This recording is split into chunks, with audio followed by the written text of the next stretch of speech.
Scott Phelps is the Executive Director of Abstinence and Marriage Education Partnership. In that role, he speaks to thousands of teens around the country on the benefits of delaying sex until marriage.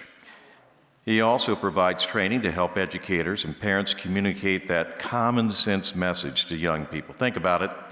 If more young people refrain from sex until marriage, we'd have far fewer abortions here in Illinois and around the nation. Scott Phelps, being proactive, abstinence, and marriage.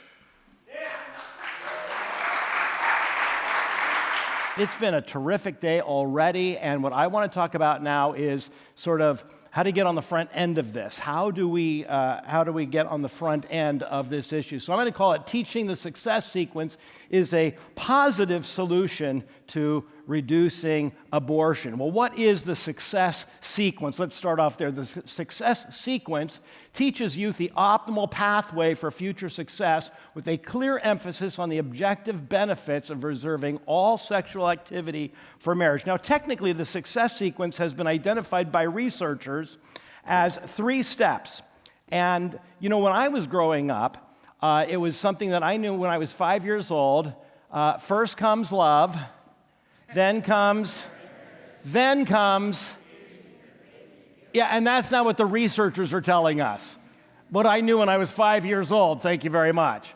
But that is the success sequence, essentially. Really, it's 3 steps. Number 1, get an education. If we can help young people get an education, and then get a job, and then marry before having children. This is what's called the success sequence by Brookings Institution and American Family Institute, American Enterprise Institute, Heritage Foundation. Different ones are talking about the success sequence. Help kids get an education, get a job, and then marry before having any children. If you can do those 3 steps in that sequence, it's almost impossible to end up in poverty, on welfare, food stamps, and self-sufficient. And so that is the success sequence. So we have always referred to our program as an abstinence education program, and we still do, but really the success sequence, and you can pick up information about the success sequence at our booth out there. The success sequence really better captures what it is we're all about. At the end of the day, it's not about sex. It's about helping young people see a clear way forward and how reserving all sexual activity for the context of marriage is going to be very, very helpful in accomplishing future hopes, goals, and dreams, and so forth. So that is what the success sequence is. And so we have the success sequence program, which has a clear emphasis on the objective benefits. It's inarguable, as Scott was talking about. There are things that we absolutely know to be true. It's inarguable, it's objective. The objective benefits of reserving all sexual activity and childbearing for the context of a marriage relationship. And so that is what we're talking about with the success sequence. Well, why teach the success sequence? Well, I started off as a pastor in Prospect Heights, and I was seeing in my own church over and over again these kinds of issues coming up in my church. And I was very concerned. I remember one time a single mom brought her 16-year-old pregnant daughter to see me. Daughter wanted to have an abortion. Mom says, we're going to go see the pastor first. So there they are in my pastor's office in Prospect Heights, and she wants to have an abortion. And I said to this 16-year-old pregnant girl, I said, you know, there's a couple in our church that they're unable to have children, and they've been wanting to have children, but they can't, and they're trying to adopt. And I don't know if you know, but it's not easy to adopt a baby today. If you want to adopt a baby, get in line literally. And so they had been in line. They filled out all the paperwork, paid the money, done the background checks, but no baby. So I said, would there be any way that you would be willing to, instead of having an abortion, carrying the baby to term, we could do what's called an open adoption, be able to meet the couple and decide if you're happy with this couple, and then after the baby's born, you can see the baby. She agreed. Fabulous, wonderful, beautiful end to a very difficult situation in our church where a girl was pregnant and wanted to have an abortion. Instead, this couple in our church that couldn't have babies, beautiful. However, a year later, now 17 years old, that same girl is back in my church, pregnant again, and this time off to the abortion clinic she went. And I just remember thinking to myself, what is the best I can do to sort of sit here and wait for people to get their lives all tied up in a knot, and then I'm going to try to help them untie? Wouldn't it be better if I could sort of get up and go out and help them not get themselves in a fix in the first place? So that was one of the kinds of incidents that I encountered. And all the things on the screen here, pregnancy, abortion, cohabitation, all of these things, I found a common thread of sexual activity outside the context of marriage. One couple was going through a divorce, and as a pastor, you counsel couples going through divorce and trying to encourage them that that's not going to fix your problems, and it's better if you stick together, and let me help you try to work it out. And I remember this one couple that got a divorce in our church that I didn't find out until after the divorce went through, that they had already had an abortion prior to getting married. And you can see how the conflict of that experience was not a healthy foundation upon which to try to build a marriage. So all of these things then tended to have this common theme of sex outside the context of marriage. Well, all these things were kind of building up as I was pastoring my little church there in Prospect Heights, and I was very concerned about, what to do about it, and I was very much a pro-life pastor. We did the Sanctity of Life Sunday. We had the roses up front. We did the banquet for, at the time it was Loop Crisis Pregnancy Center, and we did the Hike for Life. Whatever we could do to save the babies. Come on, church, let's save the babies, church, come on. And whatever we could do to save the babies, and I was very concerned about, well, in 1992, the Cook County Hospital, a judge was considering whether or not to lift an injunction on abortions at Cook County Hospital. There had been an injunction on abortions at Cook County Hospital because it was a taxpayer-funded abortion. You can't use taxpayer funds for abortion, so no abortions. However, in 1992, a judge was considering whether or not to lift that injunction so that abortions could resume at Cook County Hospital. And it's hard even to imagine that this is before the internet, right? And I remember sitting there in my pastor's office listening to my radio. That's how there was a thing called a radio we used to listen to learn things. And I remember sitting in my pastor's office listening to the radio for WBBM News on the hour. What's it going to be? What's it going to be? Oh, it's coming out next hour. Okay, next hour. Here it is.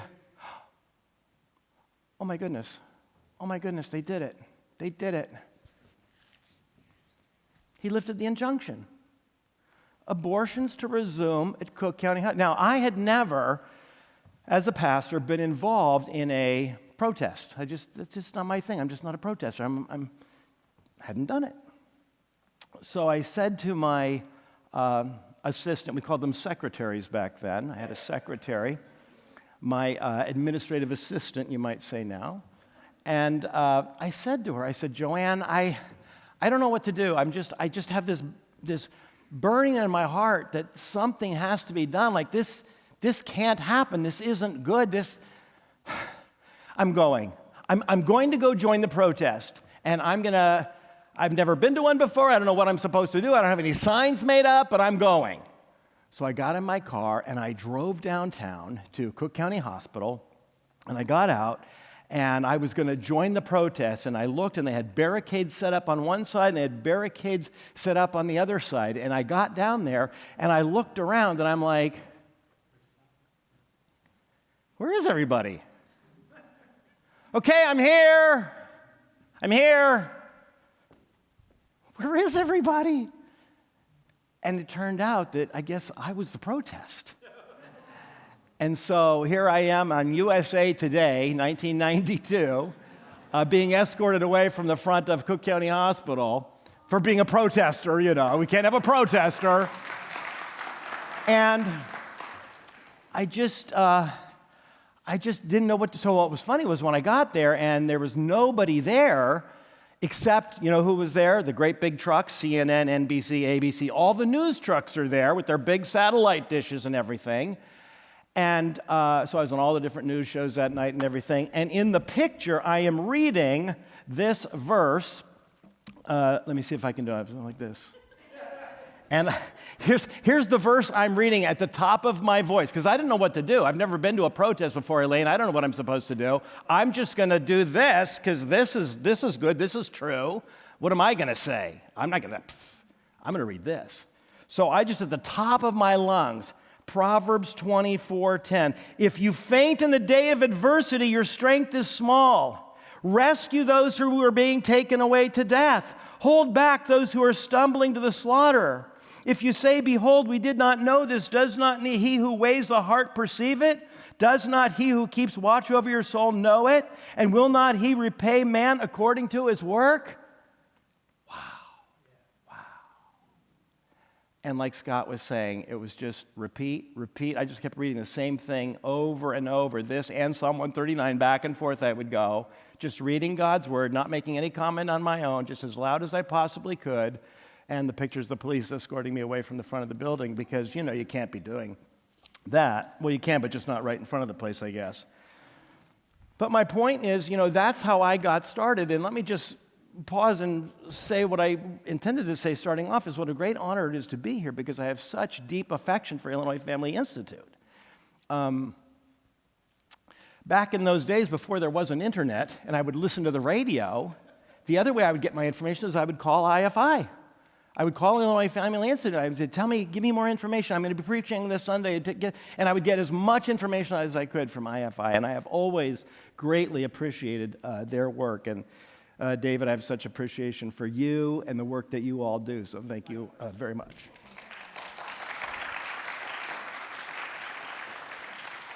So that's just all to say how I ended up where I am. So my goal as a pastor was we've got to address the issue of abortion. It's just not right. Because when I read Proverbs 24, 10 through 12, who's that talking to? Oh, you're talking to me. Right? On our watch, this is happening. It's not like the Holocaust. It is a Holocaust in and of itself. It is a Holocaust, and we're alive now. What am I doing? I just felt a deep burden to do something. And here's what I believe. If we all were walking down the street by a burn and we saw a building on fire, and we looked up and we saw a little toddler leaning out the window, none of us would keep walking. We would all do something. Now, we wouldn't do the same things. We might do different things, but we would do something. Some people would run to get a ladder. Some people would run to call 911. Some people would run into the building. Somebody would run to get a sheet. We would all do different things. We don't all have to do the same thing, but we would all do something. And I just believe that God has called us all to do something. It doesn't all have to be the same thing, but we all have to do something. Because I think Proverbs 24, 10 through 12 is talking to me. I might be talking to you too. Well, that's how I got started. And as I kept pulling on the yarn after 9 years of pastoral ministry, I left pastoral ministry to go try to address the problem. I went to Loop Crisis Pregnancy Center at the time, downtown on Michigan Avenue, which is the pregnancy care center that I had worked with as a pastor for many years. And I said, I'm here to help. What can I do? What can I do to save the babies? And they said, well, we have this new abstinence education program starting up in the schools. Could you do that? And I was like, I'm in. And so we started going into schools in Chicago, teaching kids about the benefits of reserving all sexual activity for marriage. And how do you think they responded to that message? I mean, we were on the south side, DuSable, Steinmetz, Calumet, Juarez, all these different schools in the city. We would go in and we would talk to the kids about why it's a good idea to save sex until you're married. And how do you think that message went over? Remarkably well. Remarkably well. Do you know what one girl at Taft High School said? She wrote this down on her form. She said this. She said, I think saving sex for marriage is a great idea. I never thought of that before. That's what I want to do. Ding, ding, ding, ding, ding. This girl represents a generation. Not a generation of young people that have rejected the abstinence message, but what? We've never heard this. And where would they hear this, by the way? Researchers tell us that our kids are exposed to about 9 hours of media per day. I think it's more like 25 myself. Right? Now think about this. Is there any sex in the media? I mean, are kids getting any sexual images or messages from the media at all? Is there any of that in there? Think about this. Of course there is, but think about this. Of all the sexual exposure that our kids receive, starting at very early ages now, very early ages, of all the sexual messages and images that our kids are getting, how much of it communicates to them the beauty and the value of sex within the context of marriage? How much of it? Good luck finding it. And my concern is not just that our kids are being over-sexualized and that they're seeing sexual images at an early age, is that they have no context for understanding it. There's no understanding of sex and marriage as healthy and good. And And so they're confused and they don't know. And so when you think about the messages that they're getting and the messages that they're not getting, and that's what we really exist for, is to help communicate to a new generation of American youth the messages that they're not getting.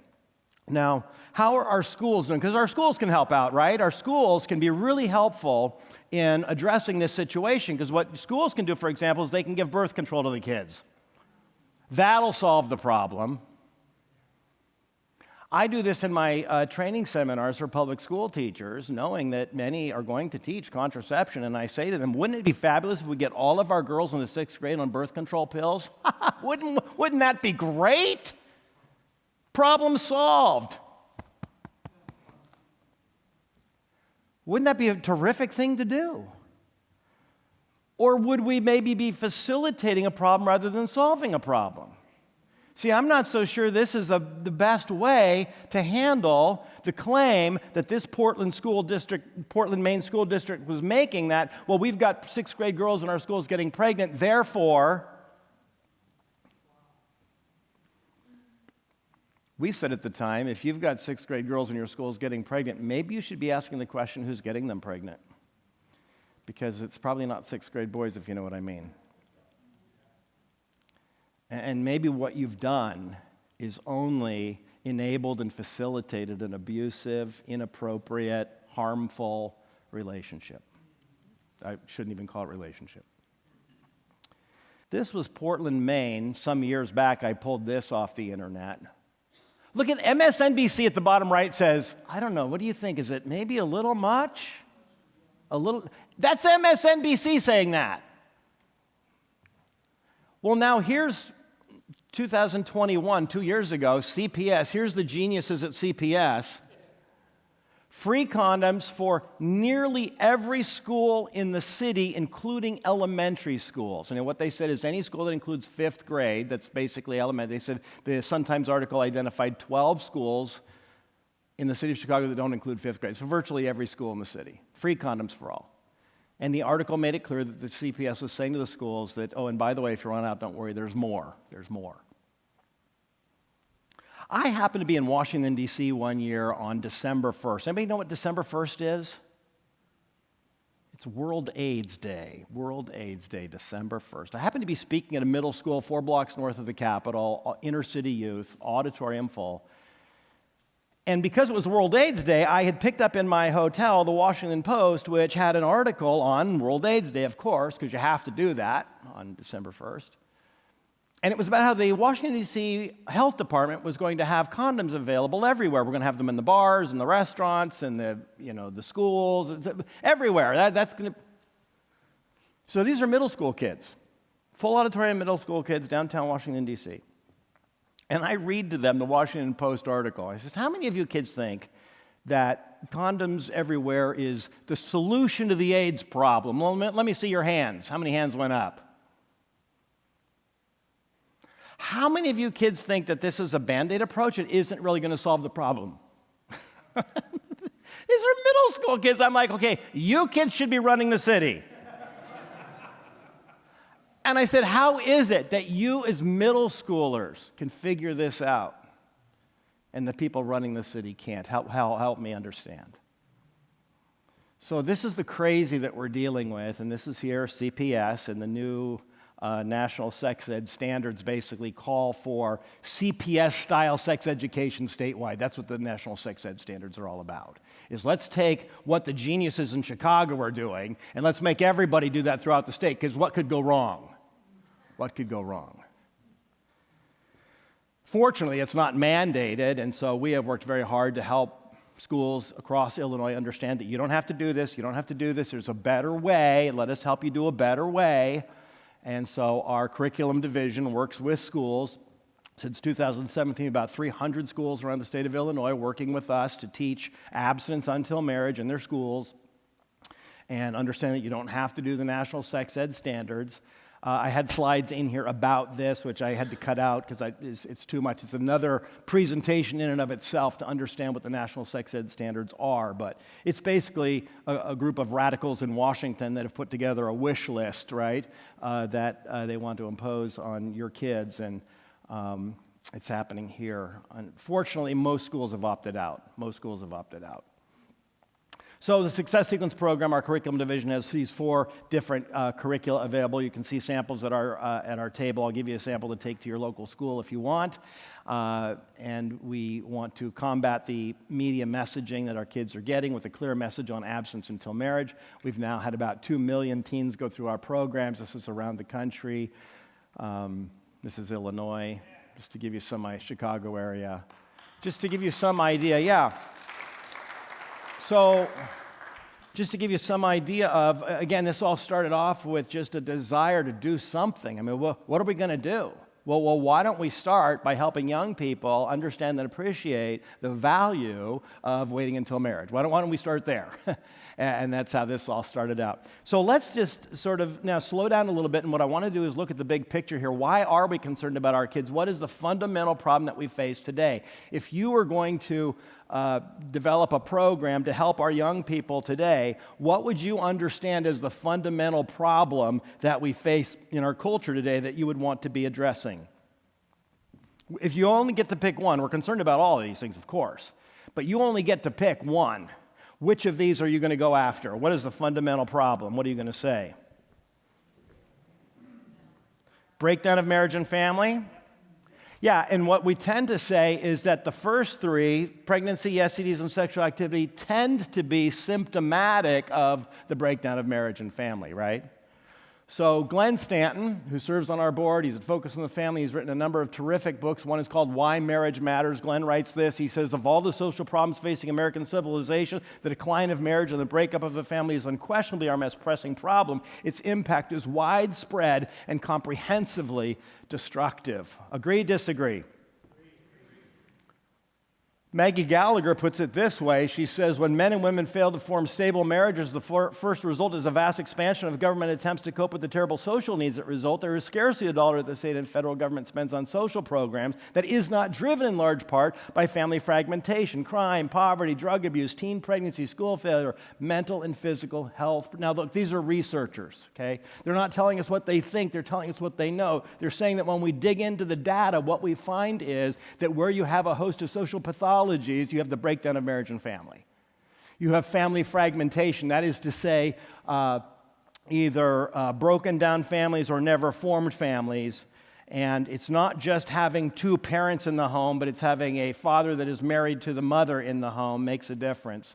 And you see that in the statistics and in the data and in the research, and that's what they're saying.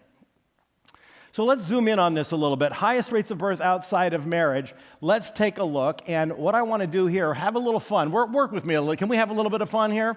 Tell me where you think. I'm going to start at the bottom. I want to see a raise of hands. Don't wait till I give the answer. Like, I knew that already. You did not.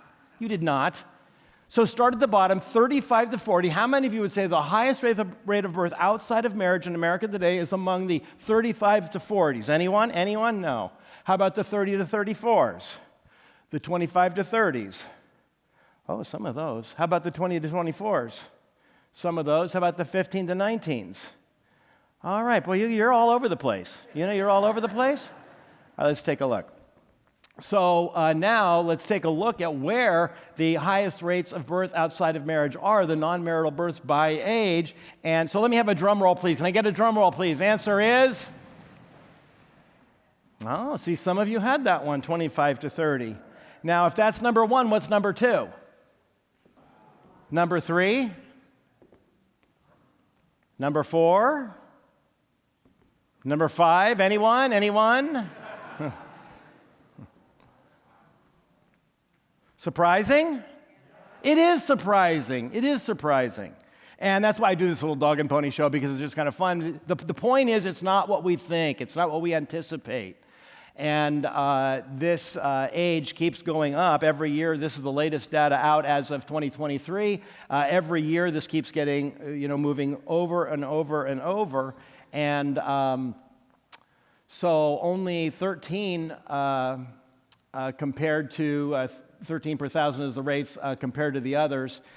And now what you're going to notice, too, is teen pregnancies, births, and abortions. Well, first of all, teen pregnancy. How are we doing today with the teen pregnancy? How are the kids doing?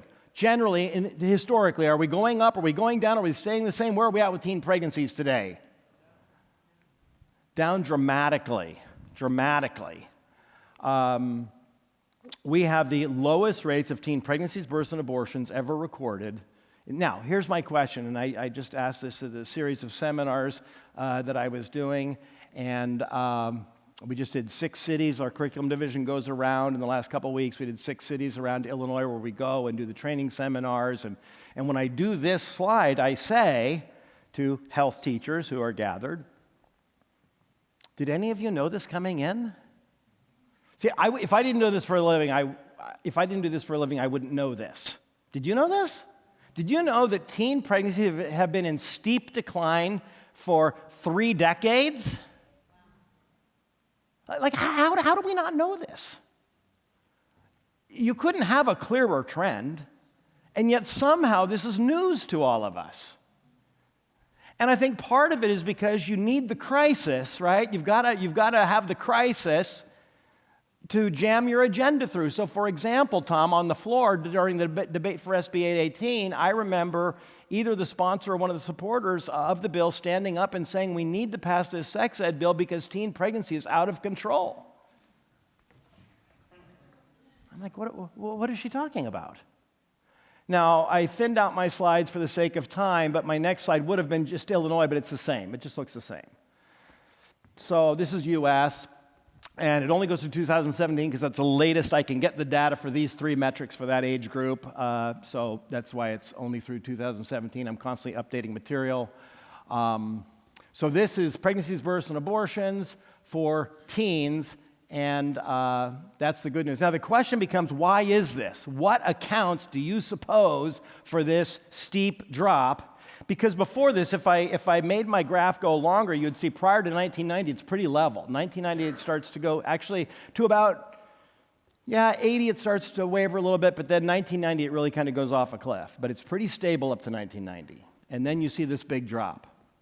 What accounts for this big drop in teen pregnancies, births, and abortions, do you suppose?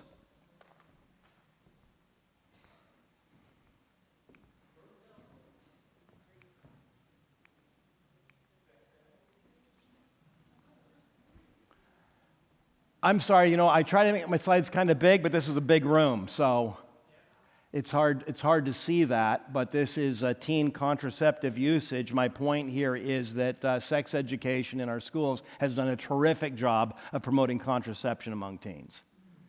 So you certainly do have contraception being used. I had a teacher at a training in Urbana a couple years ago. She said to me, actually, you know what? 3/4 of my girls are on LARC, long-acting reversible contraception. They've got the shot or the patch in their arm. 3/4? I said, time out, hold on. Talk to me. Are you saying, is this middle school, high school? She says, both. I've got the middle school and 3/4 of my girls have the shot or the patch. Now again, have we helped these girls? Or have we facilitated a pattern of behavior that's not healthy for them? It's not good for them. So you have this very high level of contraceptive usage among our teens, and so as a result, births are certainly in decline as a result of increased contraceptive usage. No question about that. I think that's a very clear trend. But what's happening to STDs at the same time? John Diggs talked about STDs. What's happening to STDs at the same time? Through the roof. Every year, year after year after year, we have higher and higher rates of sexually transmitted diseases. Why? How could that be? What does the word contraception mean? The root word is conception, negative prefix contra, to be contrary or to contradict is to go against, right? So the word is conception. Slap a negative prefix on it. The point of contraception is to prevent the fertilization of the egg, right? That's what contraception means. My point is it's not contra STD. Do you understand? Now, the CDC, the entire educational medical complex, can continue to repeat the lie that this will protect you against STDs. The reality is it just flat out doesn't. It's not designed to do it, and it doesn't do it, and our kids are suffering as a result. So it's important that we educate our young people well and don't think that this is some sort of solution. You haven't done something fabulous here, by the way. Now, one of the reasons for the decline is the increasing contraceptive usage among teens, but also, look at this, you have sexual activity among high schools at an all-time low as well. Only 21%, according to the CDC, of high school students are sexually active, meaning almost 80%, 79% of high school students are not sexually active. The myth is, the perception is they're all doing it, and you abstinence people are so stupid. You're like standing in front of a freight train. Like here's the perception of abstinence education. The perception of abstinence education is, you're going to stand in front of the class, they're all doing it, and you're going to be like up here being like, stop it, you've got to stop the sex. They're not having the sex. And so the reality is that most of them aren't and need to be encouraged to continue in terms of healthy living and wise decision making, and not just throwing contraception at them all the time, assuming they're going to do it anyway. No, they're not going to do it anyway, and you could actually do a good job as a health educator to help them understand why it's a good idea not to do it anyway.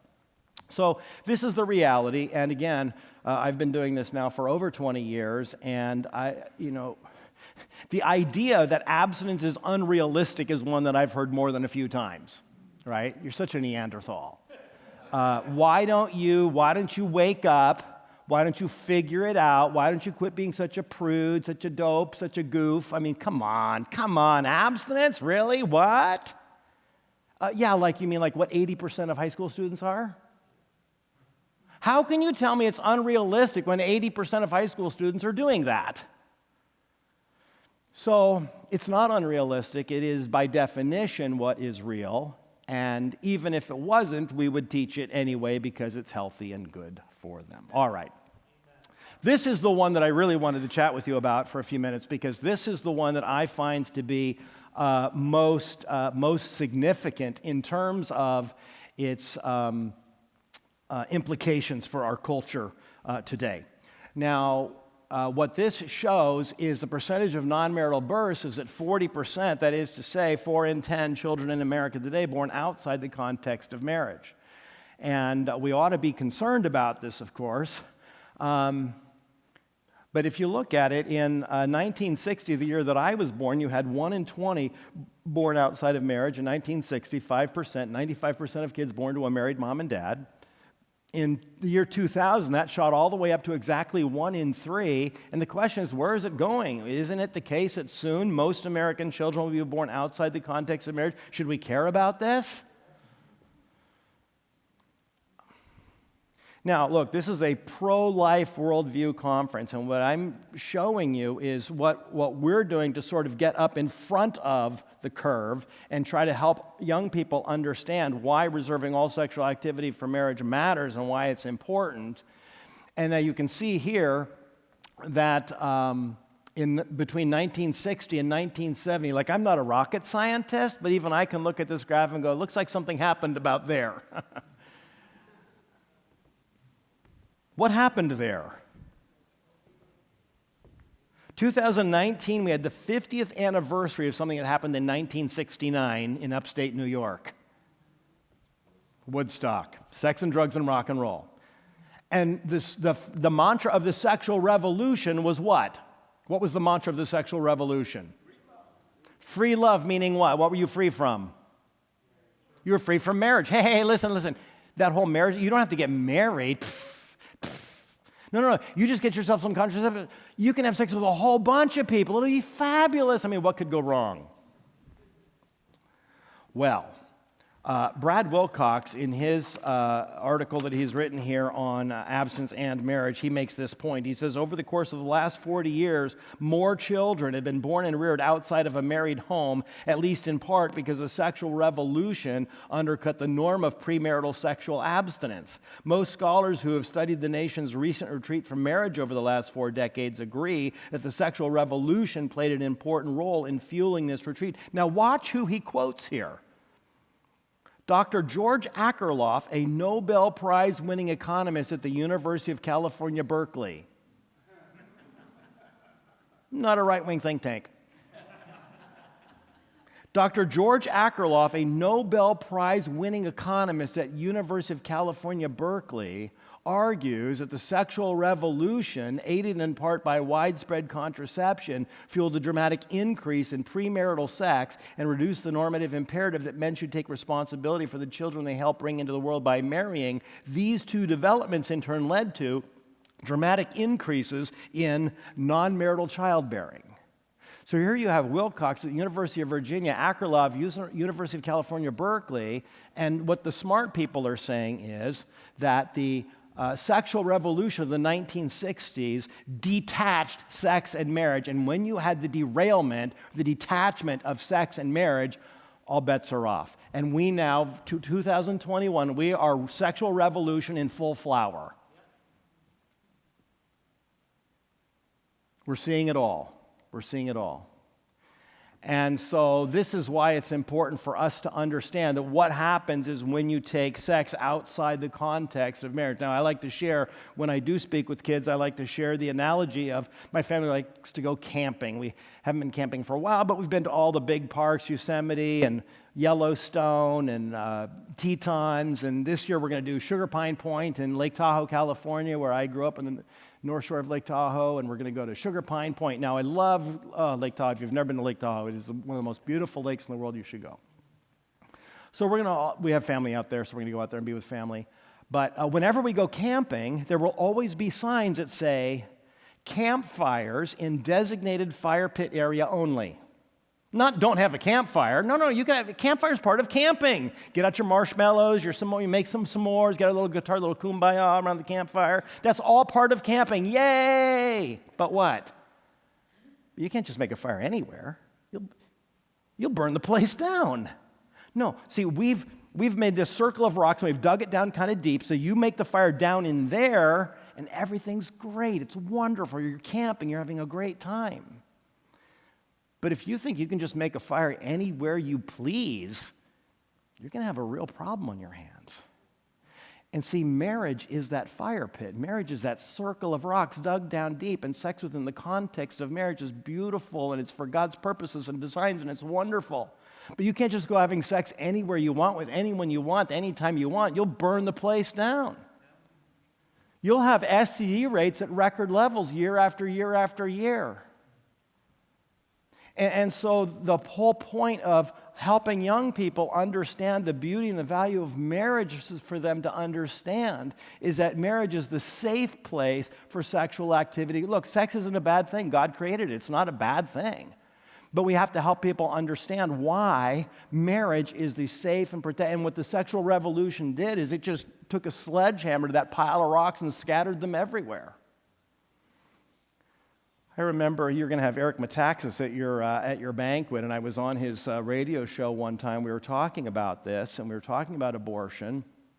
And Eric's wife at the time ran the pregnancy care center in New York City, Vail. My daughter volunteers there. And as we were talking, someone had called in earlier in the day on a show that I was listening to, a different radio show, talking about abortion, and I forget something had happened with abortion. This is before the Roe thing. It was a couple years before that. But something had happened, and someone called in and said, yeah, well, at the time, 1.2 million unwanted babies every year. What are you going to do? Well, obviously kill them, And so that was the point of the comment, And I said to Eric, the reason why there are supposedly 1.2 so-called unwanted babies is because babies are supposed to be born into a cradle, and the cradle is called marriage, and the cradle is broken. And when the cradle is broken, there's nowhere for the babies to go, and so they get labeled unwanted. But the answer isn't to kill the babies, it's to build more cradles. And so, yeah. And so what we're all about then is just helping young people understand how to build a cradle, how to build a marriage, how to build a family, so that babies can be born into a beautiful, loving. Now, my daughter just had a baby a few months ago, and it was so sweet to watch her and her husband get all ready for the baby, get the nursery all fixed up and painted and wallpapered and pictures, and it was just beautiful. A beautiful picture of what a cradle looks like. And I couldn't help but think, our pregnancy care centers, we used to call them crisis pregnancy centers. Now we just call them pregnancy care centers. That's fine. But we called them crisis pregnancy centers because when you're in an unmarried situation, it's much more difficult to deal with, and it feels a lot more like a crisis than something beautiful and exciting. And I just remember looking at my daughter's nursery as she was preparing to have this baby and just thinking, it's a very different experience for a baby being born outside of marriage. They don't get to have this sort of experience, to be welcomed into life, into a beautiful cradle like this. And so there's reasons why it's important to help young people understand why marriage matters. So this graph, I think, really helps illustrate the challenges in front of us. Now, as I like to ask the educators that I have the opportunity to speak to, can this graph come back down? Can we get this back down the other side? Can we see the non-marital birth rate drop back down? Or is it just going to keep on going up? What do you think?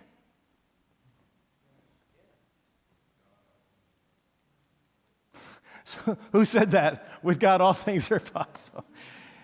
Yes, with God, all things are possible. I'm not really feeling it. I'm not really feeling it.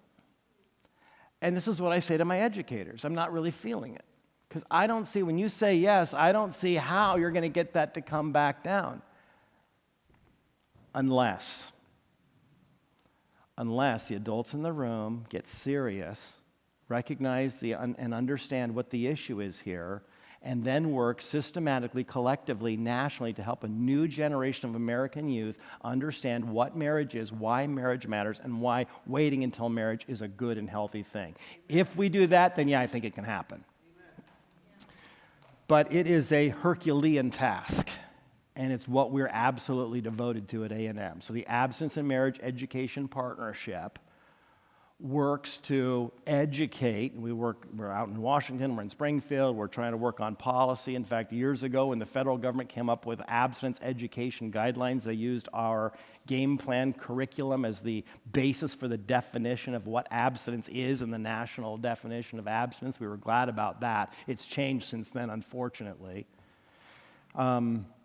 But we just think that it's really important to help a new generation of American youth understand and appreciate. And Kenna, what a beautiful presentation you did. Yeah, thank you. Yes, we can clap for Kenna, yes.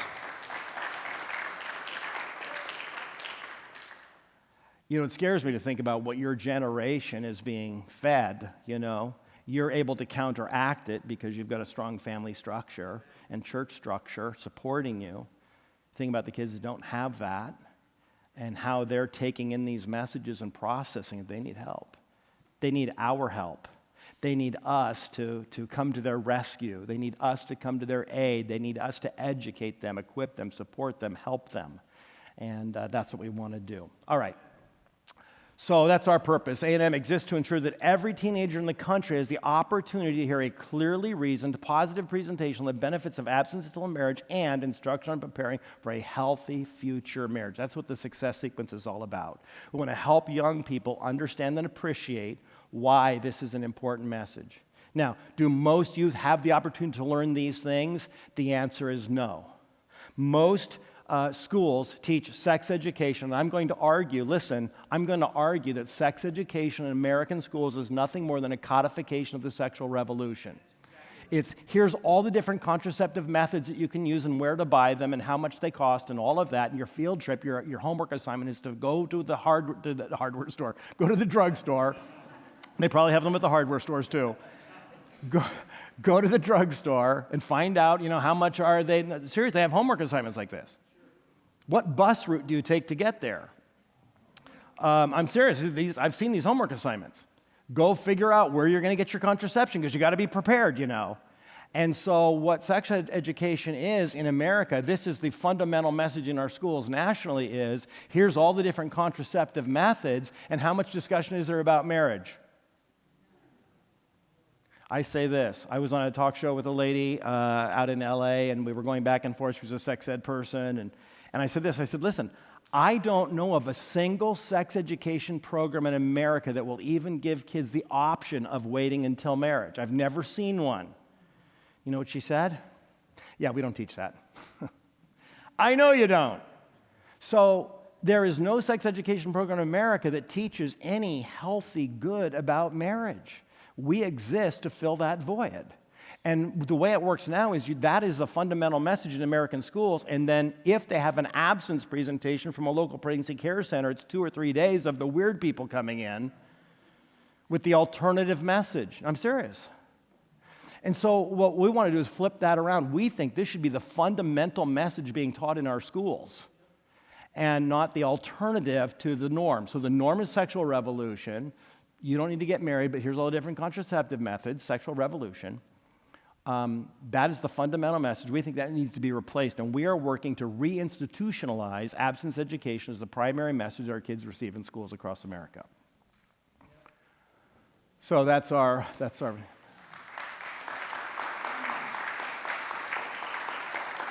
Now, I was glad John mentioned about the pregnancy as not being a bad thing, because the way I put it, I did not grab that. Yes, I've got one in here. Hold on. I want to read to you from an article I have called Marriage is the Missing Message, where I said the following. Hold on, it's in here, I'm sure. I'm sure of it. While critics attack the until marriage component of the abstinence message, this is necessarily the core of the equation. Indeed, it is precisely because sex education has been taught out of context with no reference to the importance of marriage that so many young adults have failed to appreciate the role of marriage for sexual activity or childbearing. The great tragedy of promoting condoms to school-age teens isn't that condoms don't always work, but that condoms become a substitute for marriage. Teens aren't encouraged to save sex for marriage, but rather to save sex for condoms, the results of which we now see. Marriage rates have been declining sharply for 5 decades now, and at the current pace, out-of-wedlock births will reach 50% very soon. These are related problems, the answer to which is not merely pregnancy prevention programs, but marriage education as well. Pregnancy is not a problem, and it should not be regularly framed as such. A healthy society needs pregnancies and births and marriages, and it needs to teach its youth that it's best when these occur together. Do you see? It's not that pregnancy is a terrible thing that's going to happen to you if you have sex. It's that pregnancy is good. It's so good and beautiful and wonderful. You want to save it, protect it, preserve it for marriage. And so the way I put it is, pregnancy is not a problem to be avoided. It is a hope to be cherished. I don't want to teach my kids that pregnancy is a bad thing. It's a consequence of sex. And also don't have sex because a bad thing like pregnancy or disease can happen to you. Like those two things are the same. And so it's important that we understand what it is we're teaching our young people. Pregnancy isn't a bad thing. It's a good thing. It's so good. Save it and protect it for the context of a marriage relationship. Oh, did I slip in a slide of my new baby, my new grandbaby? Aww. Baby Eleanor just turned 4 months. My wife comes home tonight. She's been out in New York this week, cuddling little one. This is Eleanor Lydia. I don't know how she got in there. How did you get in there? You little cutie pie. You little cutie pie. So we are, sorry, I'm back. Here's the way I put it. We are pro-pregnancy, we are pro-baby, we are pro-life. Amen. Right? I just tell people we're not a pregnancy prevention program. I have no interest in preventing pregnancy. I have no, look, I got here that way. That's how I got here. How could I be against it, right? I'm serious, this is important. Pregnancy is not a bad thing. It's a good thing. And if I'm pro-life, I am pro-pregnancy. I am pro-baby. It is a good thing. And here's why this is going to be important to talk about. Because fertility rates have been dropping. We've done such a great job of promoting birth control and abortion that we have killed off a generation. And this is really, really important. Look at the U.S. fertility rates. We are now at 1.6, which is unbelievable to me. I've been talking about this for years, and when I looked up data recently, last I saw, we were at 1.86. We are dropping hard. And this previous slide shows that 2.1 is the average number of children per woman that you need to maintain your population absent immigration, right? So this is organic, we could say, or natural childbirth. So if you are above 2.1, you are organically growing your population. If you're below 2.1, you are dropping your population. Some of you may be aware that years ago, Russia instituted something called Conception Day, and it is as it sounds. Now, why would the government be encouraging conception? Here's an article, Babies Wanted, Nordic Countries Crying for Kids. And here's Vladimir Putin. Now, this is like maybe 10, 12 years ago that I pulled this stat from Vladimir Putin, president of Russia. Quote, without exaggeration, the central problem of contemporary Russia is demography, strengthening the family and increasing the birth rate. Number one issue for Russia, strengthen the family, increase the birth rate. We're going down. We're going down, people. We've got to get our birth rates back up. And so where are we nationally? Look at these national numbers. The U.S., it's hard to read this, I'm sorry, the fonts dropped on this conversion, but the second one there, 1.6 is the U.S., and then you have Britain, Germany, Russia, Japan, and China, 1.3 are very low.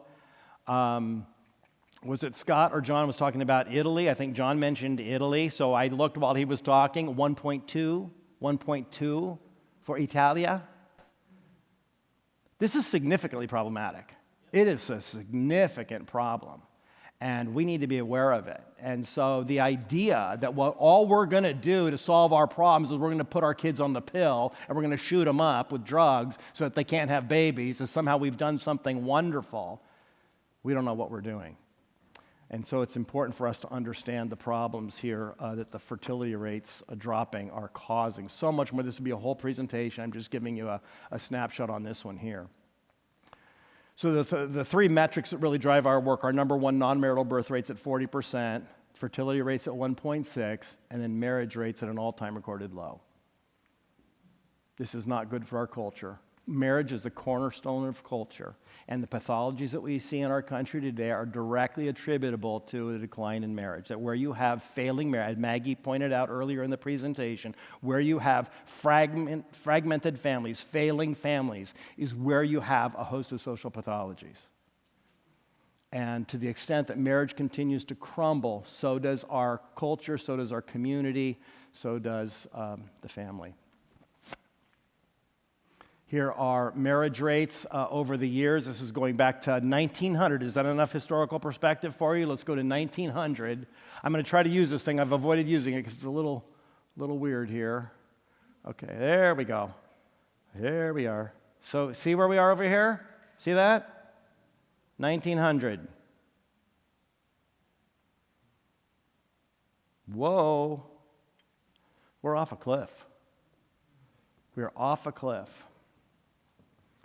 And this is really important for us to be aware of and understand, because 86% of all abortions occur among unmarried women.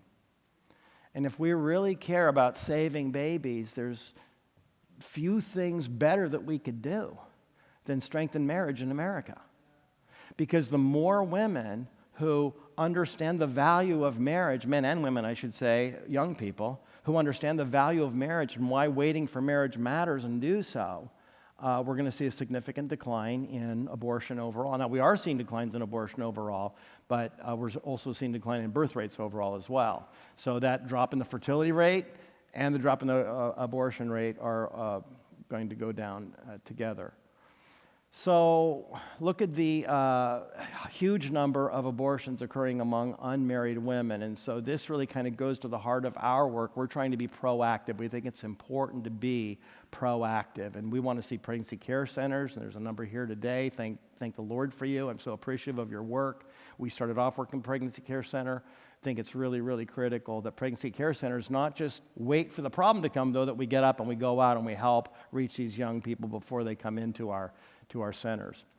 Not only do we need to talk about marriage because it's the core issue, today's kids want to learn about marriage. Watch this stat. This one blows me away. University of Michigan, Monitoring the Future Survey. This is very rigorous research that they do nationally showing that you've got about 90% over decades now, 90% of American high school seniors say, I want to get married, I want to have a family, I want to do well. Question, who's helping them?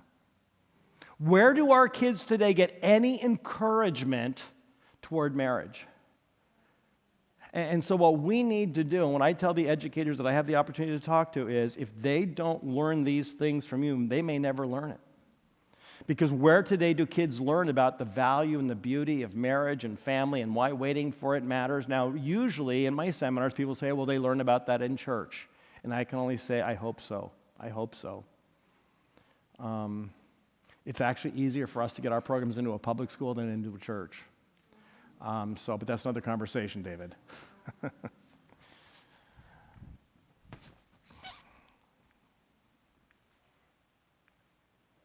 We need to be proactive.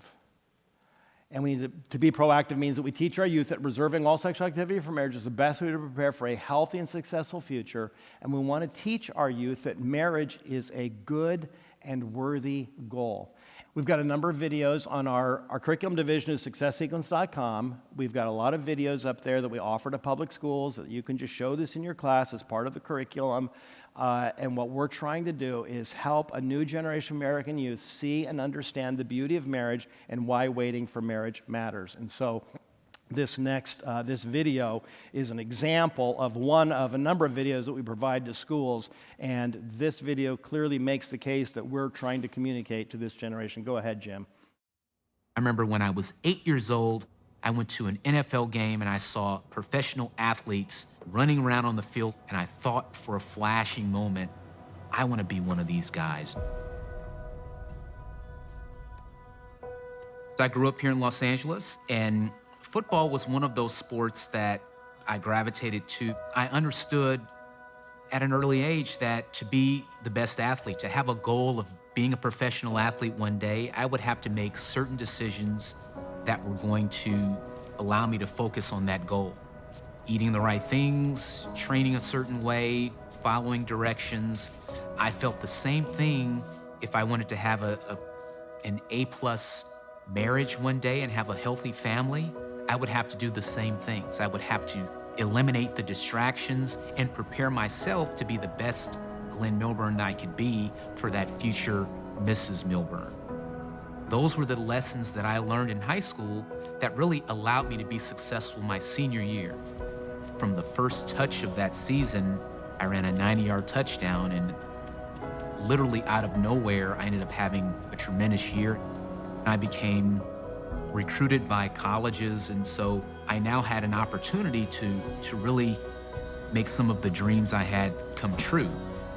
I went to Stanford University, and I began to hear the rumblings that I put myself in a position where professional teams were interested in looking at me as a top draft pick. I didn't have an idea of which team was going to pick me, but I had done the work that I needed to do. Draft day was an amazing experience. It was the Denver Broncos calling and saying, how would you like to be a Denver Bronco?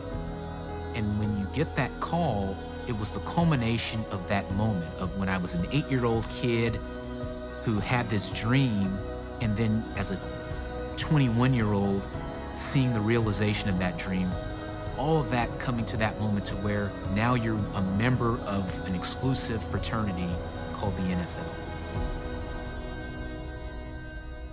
The early years of my NFL career were like a whirlwind, and I remember hearing from one of the players who I really respected, and he said this quote to me. He said, "Do not trade in what you want most for what you want for the moment." And that quote always stuck in my mind. And I said, if anything, I want to be like him.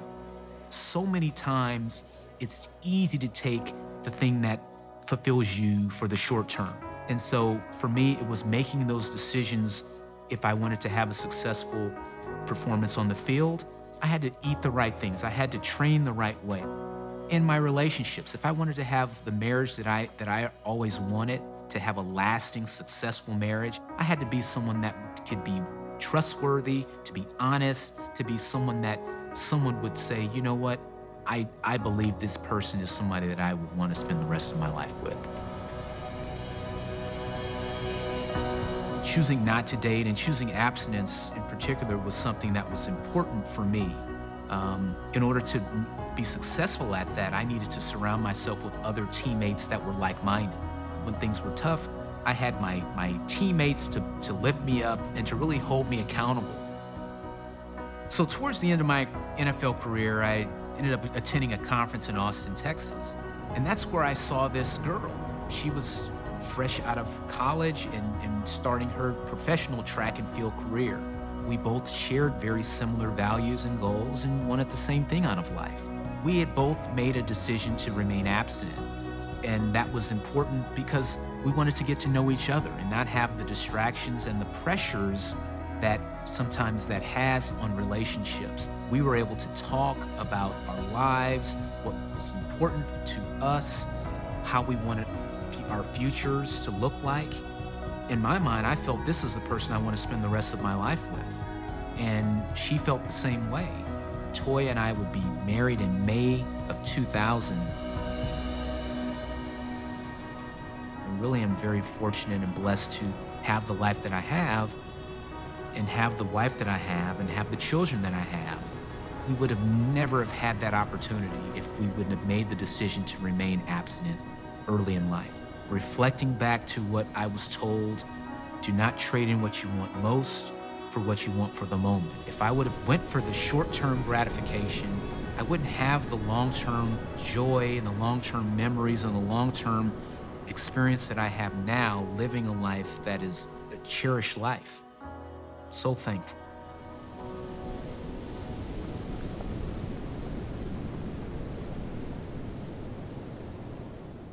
And that is the message that we are communicating to students in schools through our curriculum division. We think it's important to lift up a vision of what marriage is and why waiting and preparation is so important and so helpful.